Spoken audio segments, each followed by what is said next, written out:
When I was the Deputy Minister of Mainland Affairs, I was confronted with visiting delegations, every day. And people ask me the same question, do you have a solution about the future of Taiwan? How can you deal with China? And after, I got fatigued on these questions. Sure, for sure. One afternoon, I said, I do have a solution. Do you want to hear? And everybody got excited. Foreign visitors, I believe they were from Canada. And I said, the solution is massive migration. We exchange territory with Fidel Castro.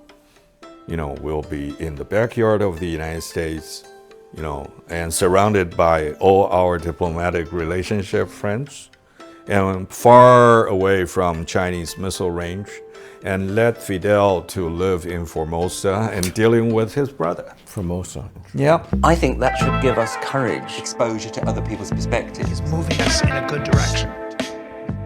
I just had a very intense conversation with Dr. Alexander Huang, who's a military strategist and professor here in Taiwan.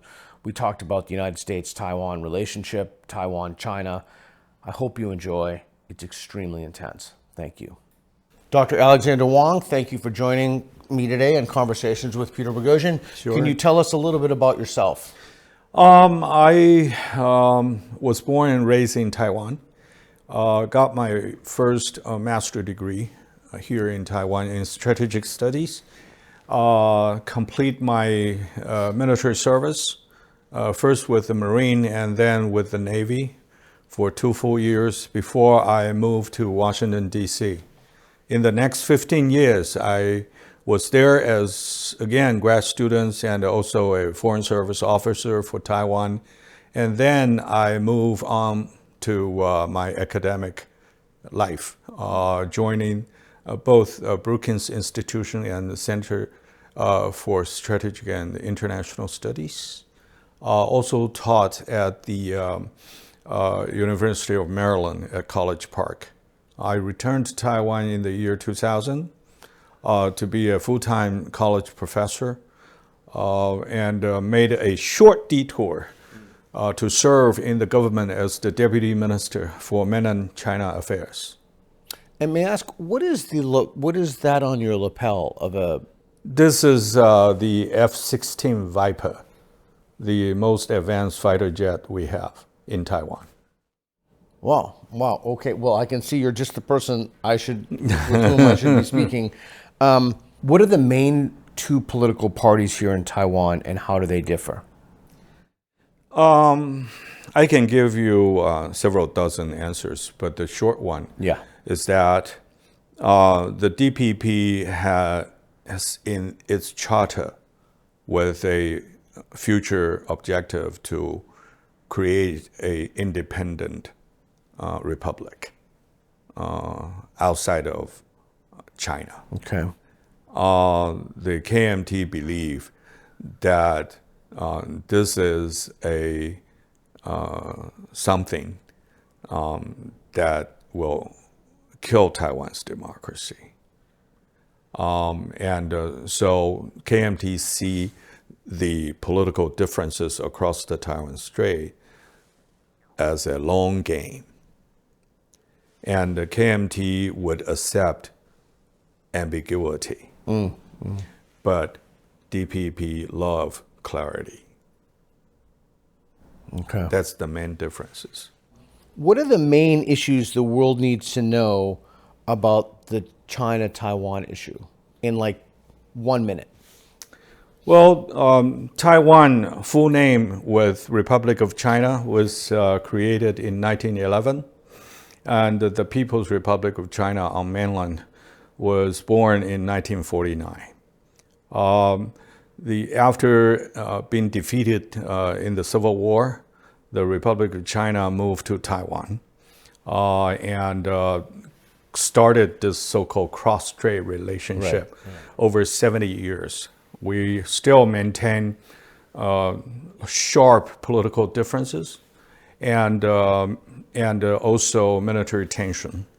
However, China is the largest trading partner to Taiwan, and we have more than 600,000 Taiwan investors doing business in China. Why should the world, so people watch this all around the world, why should someone from the United States or the UK or anywhere in the English-speaking world, anywhere in the Anglosphere, why should they care about the China-Taiwan issue?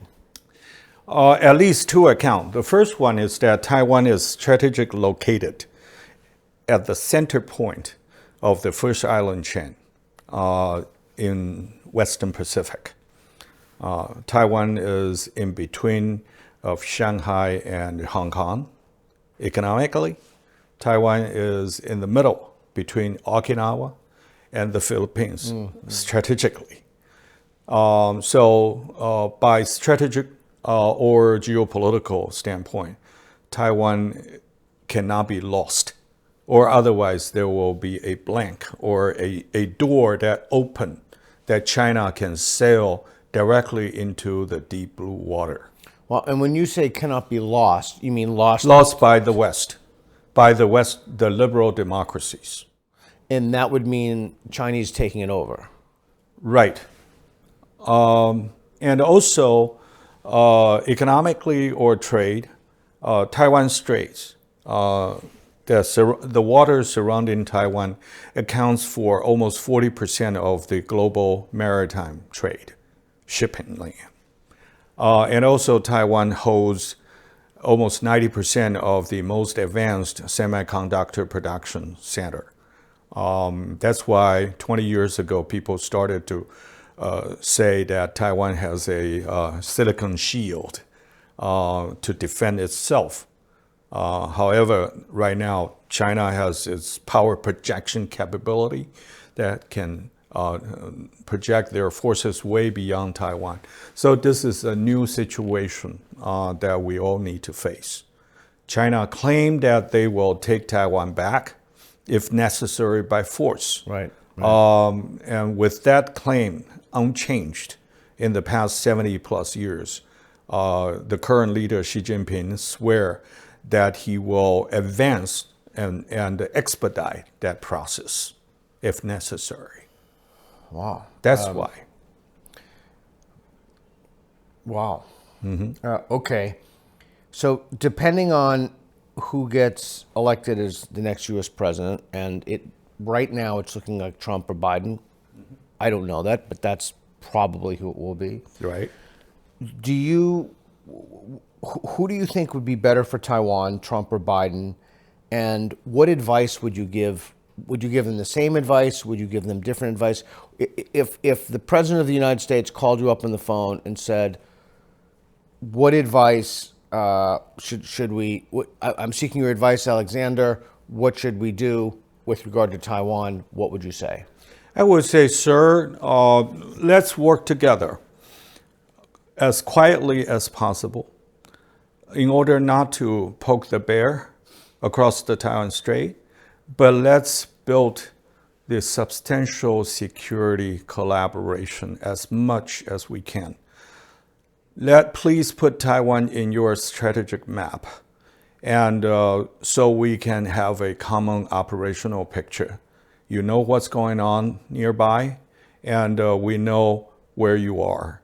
And so we can work together, not only defending the democracy in Taiwan, but the safety and security of maritime shipping that is so much related to the United States, Japan, and the Republic of Korea. If there were a blockade, or maybe, I hate to say this, but even if there were an invasion, how do you think that the people of Taiwan would respond to that? How would the military respond? I mean, neither one of us have a crystal ball and can't see the future, obviously, but what would an invasion look like? Would the people welcome them? Would the people fight them? Would there be an insurgency? What would that look like? Well, I can always give you an academic answer and another diplomatic answer. Okay. Speak from my heart. I would say that no one in Taiwan would like to live under a one-party dictatorship. So we will stand up and and defend our land. Also, geographically, we are surrounded by waters. There will be no absolutely humanitarian corridor for anyone in Taiwan to be transported outside of this battlefield if Taiwan turns into one. So we know exactly that we are here and we have to defend our home, period. Wow.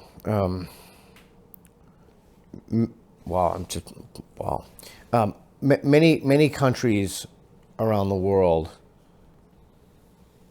believe that the acquisition of nuclear weapons is a deterrent against invasion.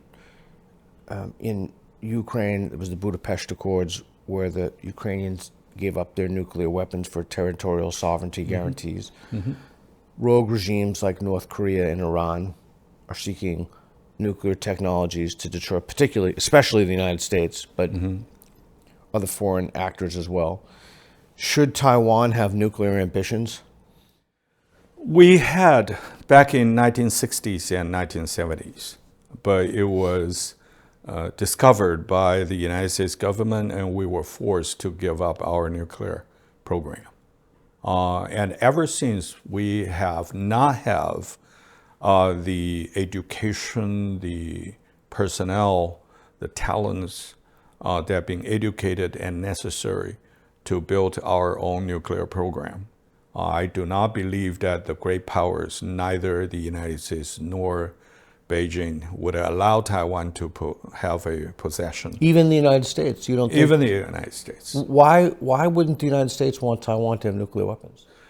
Because first, a larger picture is non-proliferation belief. Another one is that the United States, many of the strategic, scholars believe that if Taiwan holds nuclear weapons, Taiwan may provoke Beijing. But or Taiwan may use it without, the discretion of Washington's interests.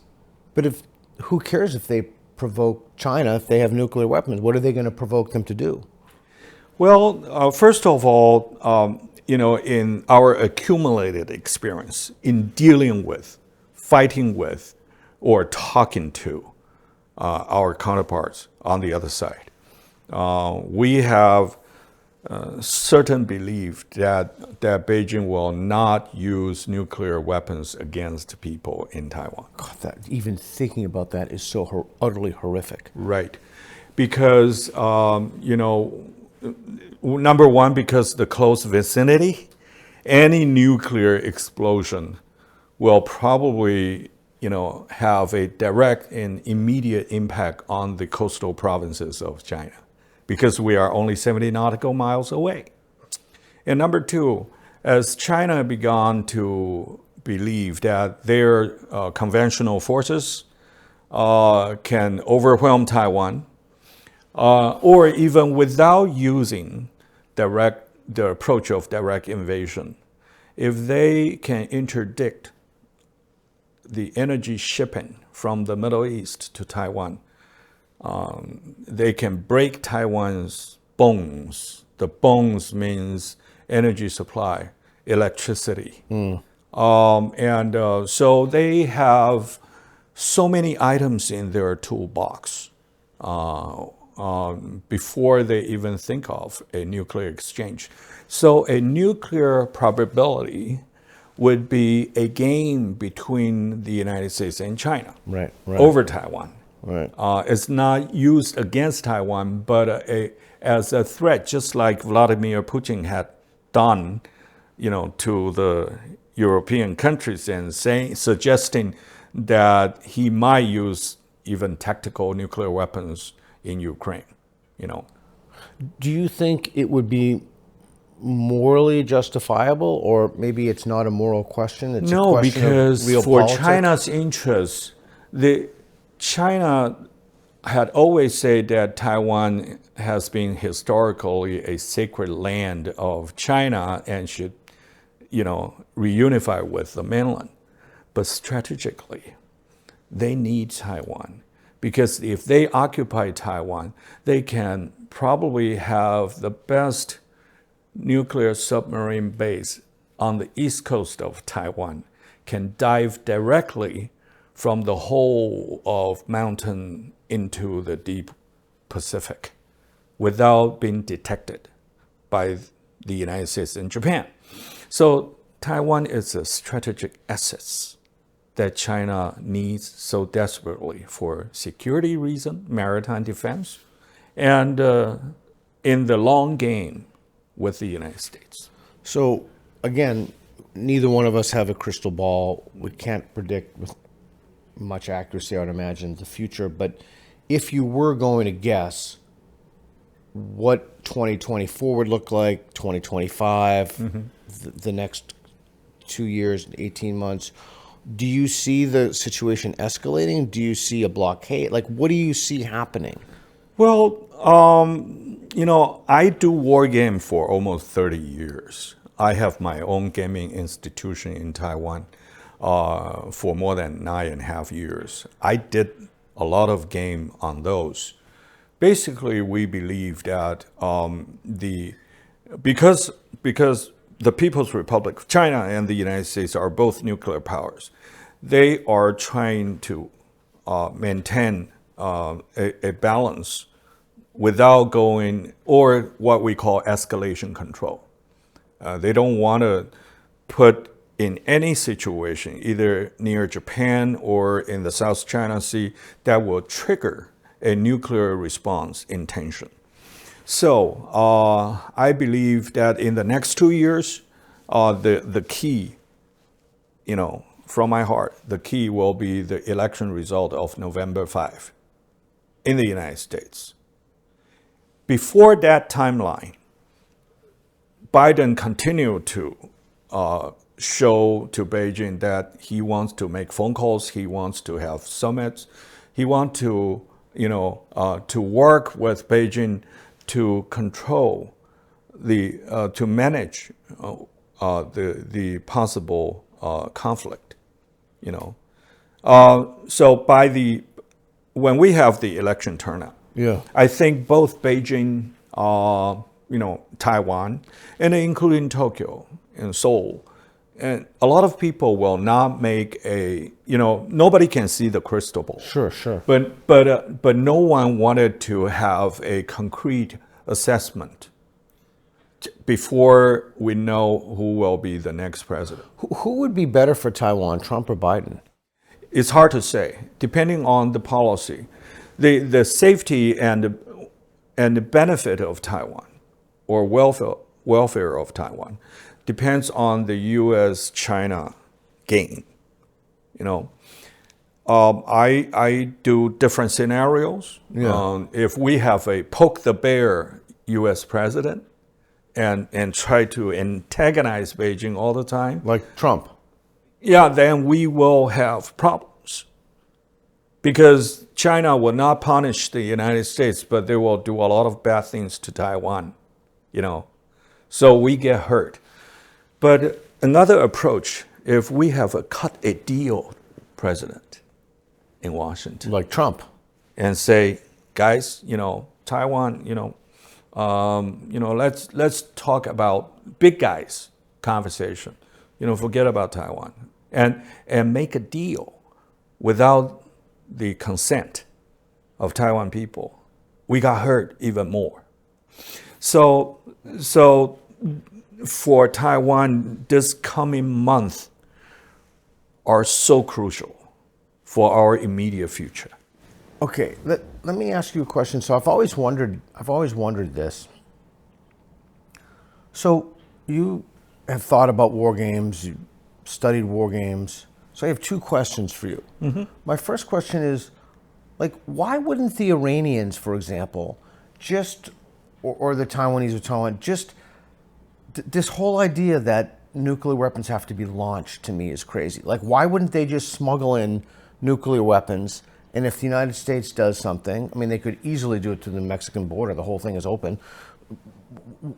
Why not just smuggle in nuclear weapons, and then if there's a violation of territorial sovereignty, explode those weapons? That's my first question. And then I have another question. Well, for quite some time, China had set the conditions for non-peaceful means against Taiwan. And possession of nuclear arms in Taiwan is one of them. Formal declaration of independence is another one. The third one is that based on Beijing's best assessment that Taiwan does not have any intention to work toward a unification direction, then they might consider non-peaceful means. So the perimeter is so clear for the strategic planner here in our heads. We know, there are ceilings, there are floors. Are you worried about the future of Taiwan? I do worry. I worry that Taiwan people become too naive or too romantic about the cold reality of international politics. Not everyone has spent time and energy or have an experience in critical national security decisions like me.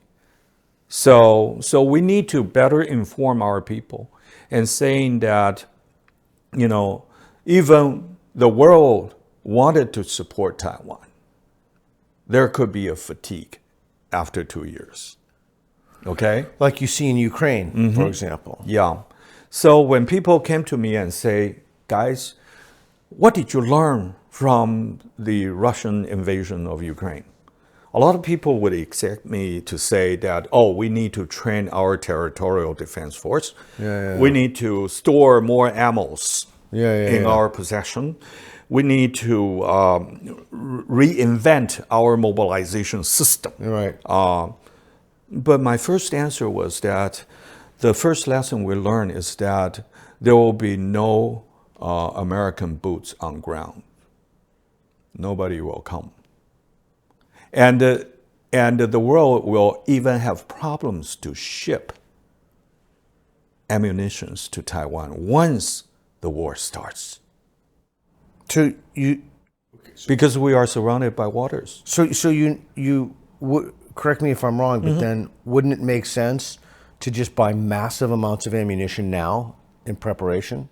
Yes, but you have to make sure that you understand in your best assessment, where do you draw the line between deterrence and provocation? Okay, so one thing that's interesting to me here, in the United States, we have a Second Amendment. So where I live, literally everybody has a gun. Like, I don't think you could find a person within a mile of where I live who didn't. I have many, many guns.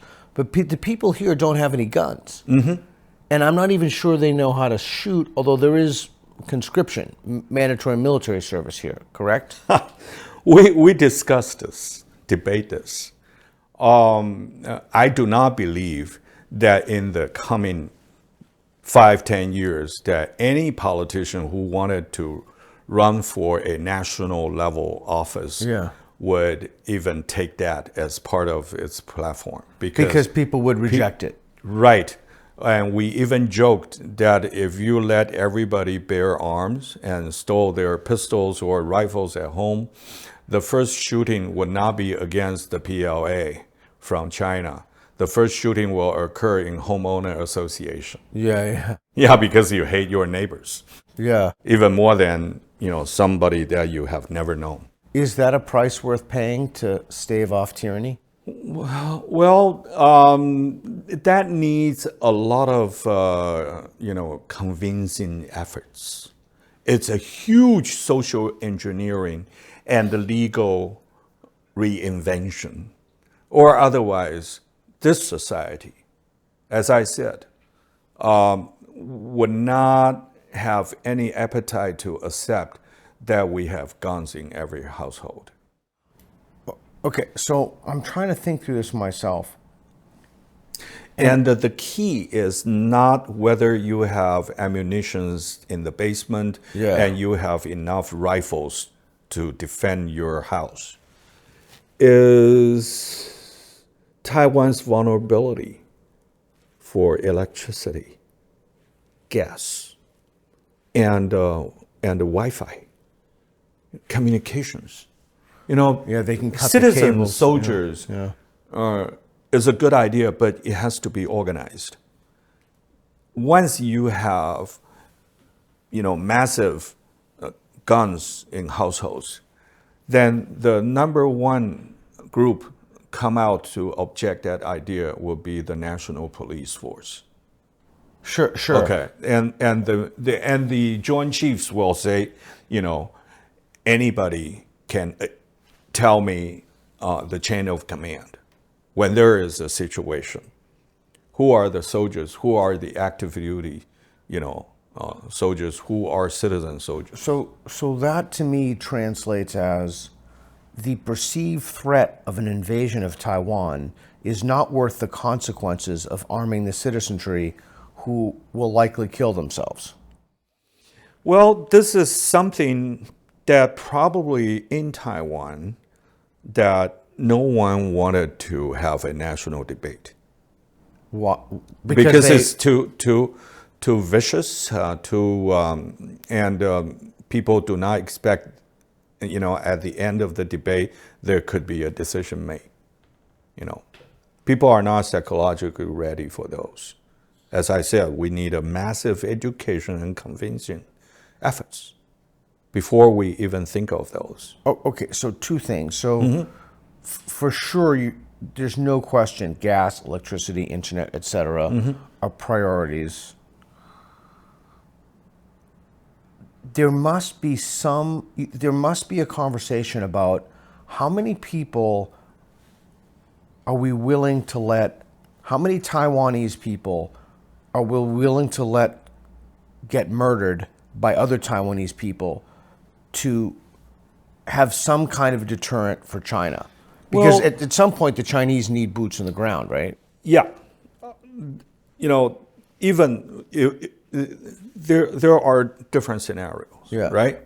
The best case scenario for Taiwan is that we can severely damage the invasion forces before they even reach our beach. Okay? Yeah. And secondly is that because of the change of the landscape, Taiwan has... All the mountains around the... Right. Taiwan has less than 5 area for amphibious landing that the beach can accommodate more than 1 battalion. So you can just mine the whole thing and you bomb cannot come on to... It's very hard to do amphibious landing as a successful, spear to cut Taiwan. It's very difficult.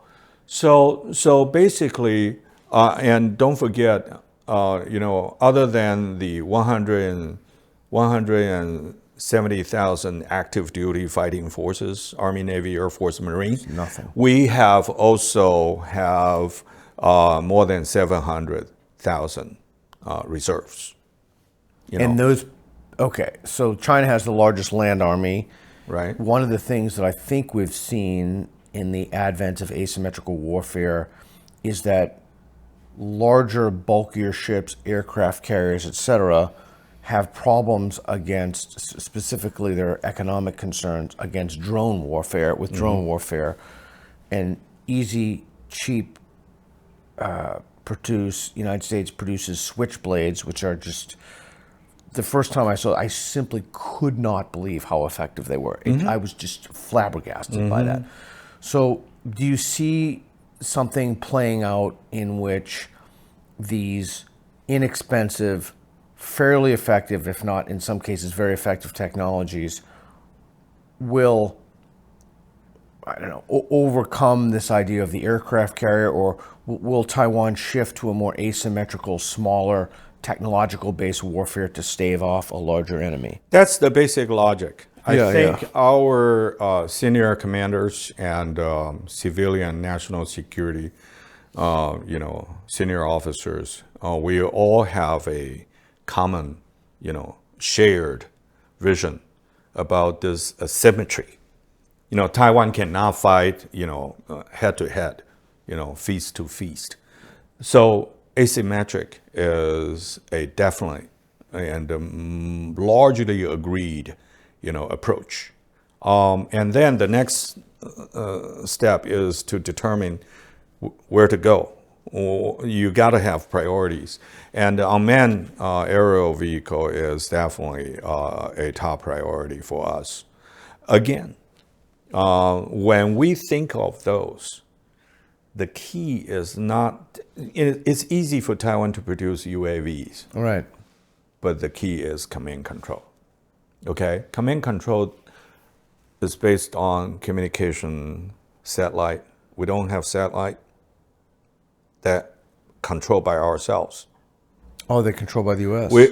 We only have weather satellites. Wow, that seems to be a problem. Yep. So cruise missiles, Exactly. anything that relate, based on the Link 16, Link 22. Yeah, exactly. We cannot do that well unless we have our own network of, command and control. So, where do the people who are military commanders, generals, etc., where do they train in the U.S.? Do they train at West Point? Where do they receive their training? We have started to address this issue for more than 20 years. When I was at CSIS, my next door boss, was Dr. Kirk Campbell. We worked together and started a senior executive program that bring in Taiwan's, senior rank to the United States. Because the logic behind those was that Taiwan had been isolated. There was a very stiff one China policy that the United States federal government restricted their, officials to have contact with Taiwan. So where do they study? Is there like a naval academy? I mean, where do they study? In the academies, in the Command and Staff College here, and also we have our own war college, and we have occasionally American lecturers. I was just going to ask, who staffs your war college? Is it Americans or Europeans? Is it NATO? Who's in your war college? Well, if that's overt, then if Europe, Germany, United States sending, instructors or professors to be the faculty of our National Defense University, then there will be people say, "Oh, you are hurting the feelings of 1.4 billion people." Always remember, China can file protest in different capital cities every week on anything that you do with Taiwan. I was in the Foreign Service. I knew that. So when you first asked me what would I say to the U.S. president, I said we do it quietly. Yeah. Do a lot. Speak less, do more. That would be my approach. Speak less to. It's interesting because we've been told now by many, many people that once we release these interviews, China's going to come after our YouTube channel.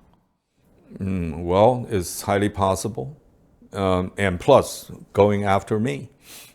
Really? Yeah. So they can hike my website, or get into my email system. God, these people really are thugs. Yeah. I mean, they truly are thugs. Yeah. So it's very hard for us. Are you worried about that? Yes and no.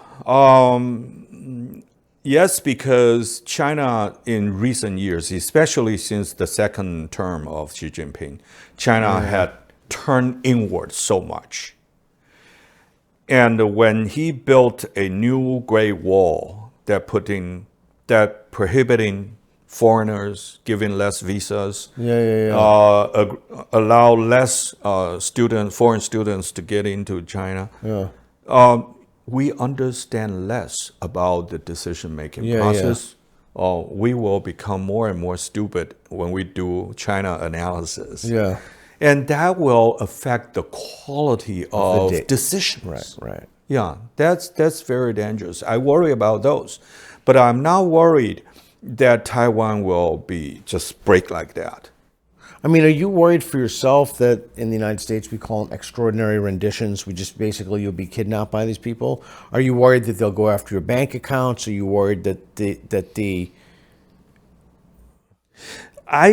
I worry less about a physical invasion. No, for you personally. Personally, I don't think there will be more than 70% of Taiwanese people before me. Okay, because I'm not a diehard Taiwan independence supporter. My famous words in Beijing when I last visited there in 2017, I told my Chinese colleagues and I said, just remember, no matter how strong you are, just remember that no emperor had ever been immortal and no dynasty had been forever. So I said there will be one day that no one-party dictatorship, no more, on the mainland. And my job is to keep Taiwan alive, to watch that day happening. I'd love to celebrate that day with you. Yeah. We'll go have some hot pot. We need to build our capability and the capacity. I think it's easier for our fighting soldiers to do their job, to defend the land. I worry more about the ordinary citizens. We have so many high-rise. We have so many senior citizens.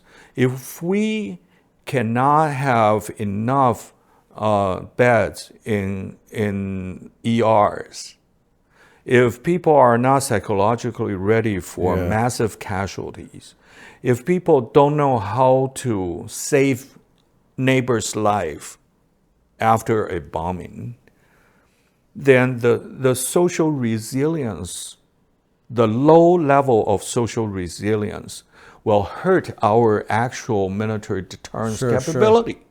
So, and that's why we think that we have a lot of work to do. In addition to continue modernization of our fighting force, build drones, develop our own indigenous submarines as a, stealthy, strategic weapon. But we need to do more conversation with our communities, societies, and telling people that what if, bad things happen, what's your responsibility? Where do you need to go? That's something that we need to do. Are the people, so I don't speak any Mandarin, but I speak better Mandarin than anybody in this room. Are there people in Taiwan willing to have those conversations? People rather not to talk about horrific thing, because the last war we fought against the Chinese military was 66 years ago. So all the top rank, military commander had no war experience at all. And people are used to have easy life because the war scenario were actually from Netflix and Hollywood. Yeah, it's not anything near home. It's just news to us. Do you think that it has a detrimental psychological effect on you personally to think about war all the time? Well, I was trained in the Marine boot camp, but still, even I turn myself back to the age and the training I had.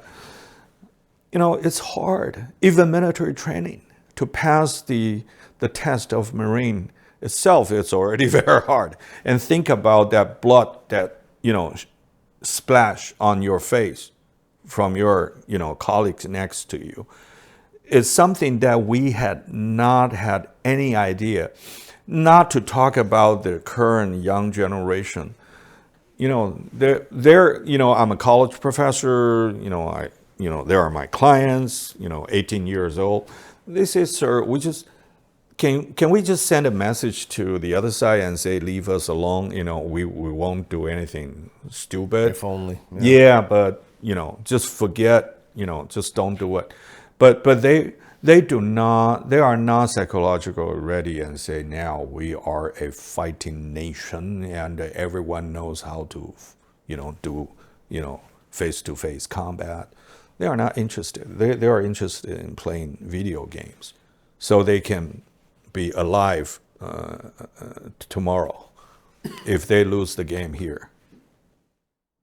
So it would seem that even thinking about those issues as a country would make a weary population, right? Because you have a looming threat, a chronic threat. Yeah, if you talk to the people in the street, not even Taipei, you can talk to, people down south. They don't want to talk about horrific things. And if you push too hard, my conversation with them, if I push hard, they will say, well, if it comes, we'll fight. Okay? But they are not coming, right? And we are doing business. China is our largest trading partner. We have more than 10 billion trade surplus every year. So it's not likely. Dr. Huang, what are you crazy? Why are you talking about these? So we have an elite echelon that trying to find ways to deal with the threat that we see. But the general public would rather let the uniformed service or the elite to take care of those threats. And don't force me to do anything more. We got a hard life already. So we just go to work and go home, send kids to school. No more life, please. So that's why I said that we have even heavier responsibility to take care of our own people, as an elite, as people who served, as people are still working. And when you say our own people, you mean Taiwanese people? Yes. So we spoke to somebody here who was against speaking Mandarin, and he thinks that the people of Taiwan should go back to speaking Taiwanese. Well, that's fine. That's an identity issue that have been with us for decades. Taiwan identity does not equals to Taiwan security. Okay, to me, that's two different. Explain that, please.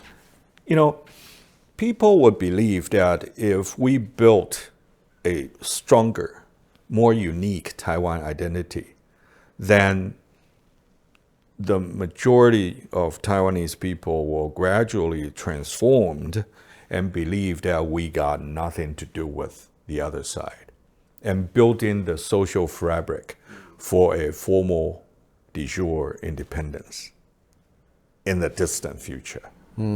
That's their intention. Some people believe that small is beautiful. China is too big for us. We have no appetite and we cannot eat a whole dishes at the table. So we will just take our bento. That's it. However, Taiwan's fate is not controlled by ourselves only. We are heavily impacted by the U.S.-China game. Number two, the Chinese intention of territorial integrity and those. And thirdly, because of our location. When I was the Deputy Minister of Mainland Affairs, I was confronted with visiting delegations, every day. And people ask me the same question, do you have a solution about the future of Taiwan? How can you deal with China? And after, I got fatigue on these questions. For sure. One afternoon, I said, I do have a solution. Do you want to hear? And everybody got excited. Foreign visitors, I believe they were from Canada. And I said, the solution is massive migration. We exchange territory with Fidel Castro. We'll be in the backyard of the United States, and surrounded by all our diplomatic relationship friends, and far away from Chinese missile range, and let Fidel to live in Formosa and dealing with his brother. Formosa. Yeah. So, and people laughed because that's a diplomatic way to dodge a question. Yeah. But when I return to my own office and sit there and think, gee, if we have a national referendum, will people vote for moving to, Caribbean? Wow. Probably not.